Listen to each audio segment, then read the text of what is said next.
அனைவருக்கும் வணக்கம். பத்மாவதி கிச்சன் சேனலுக்கு உங்களை அன்புடன் வரவேற்கிறேன். நம்ம சேனலில் பொதுவாக எளிமையான முறையில் கடவுளை எப்படி வழிபடுறதுங்கிறத பற்றி தான் போடுறோம். நம்ம சேனலை சப்ஸ்கிரைப் பண்ணி வச்சுக்கோங்க. பக்கத்தில் இருக்க பெல் பட்டனை கிளிக் பண்ணி வச்சுக்கிட்டா நாங்கள் போடுற வீடியோ உங்களுக்கு உடனே அப்டேட் ஆகிட்டு இருக்கும். வாங்க வீடியோக்குள்ளே போகலாம்.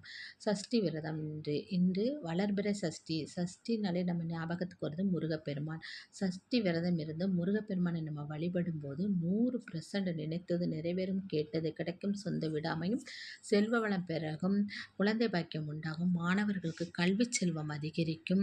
நம்ம என்ன நினச்சி கேட்டுறோம் வழிபடுறோமோ அந்த இது நமக்கு கண்டிஷனாக கிடைக்கும். இந்த விரதம் எப்படி இருக்கணும்னா, காலையில் எந்திரிச்சு குளிச்சுட்டு பூஜை ரூமில் இருக்க முருகப்பெருமான் படத்தை நல்லா தொடச்சி அவருக்கு சந்தன குங்குமம் வச்சு சிவப்பு கலர் மாலை வாங்கி அணிவிச்சு ஒரே ஒரு நெய் தீபம் ஏற்றியா மதி ஒரு அகல் விளக்கில் சிகப்பு திரியிட்டு நெய் ஊற்றி கிழக்கு முகமாக தீபம் ஏற்றி வச்சுட்டு அவருக்கு நெய்வேத்தியமாக பாலும் பழமும் வைக்கணும். கற்கண்டும் இந்த டைமண்ட் கற்கண்டு சொல்லுவாங்களா அந்த கற்கண்டும் வச்சு முருகப்பெருமானை மனதார வேண்டி வழிபடணும். முருகா, நான் உன்னை வழிபடுறேன், எனக்கு எல்லாமே செல்வங்களும் அமையணும், சொந்த வீடு அமையணும் அப்படின்னு கேட்கும்போது முருகர் கண்டிஷன் நமக்கு அந்த விஷயத்தை செய்வார்.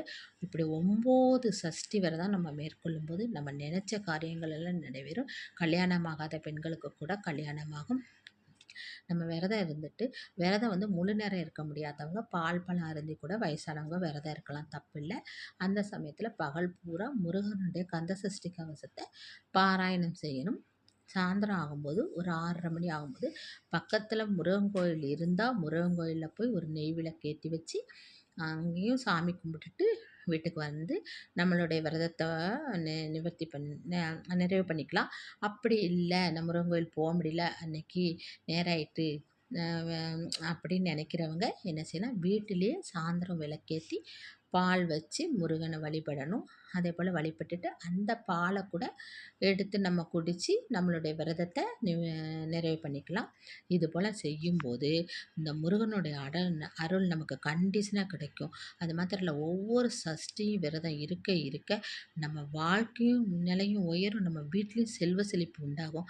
இதுபோல் நீங்களும் சஷ்டி விரதம் இருந்து உங்கள் வாழ்க்கையில் எல்லா வளங்களும் செல்வங்களும் சொந்த வீடும் அமையணும்னு நானும் முருகப்பெருமானை வேண்டிக்கிறேன்.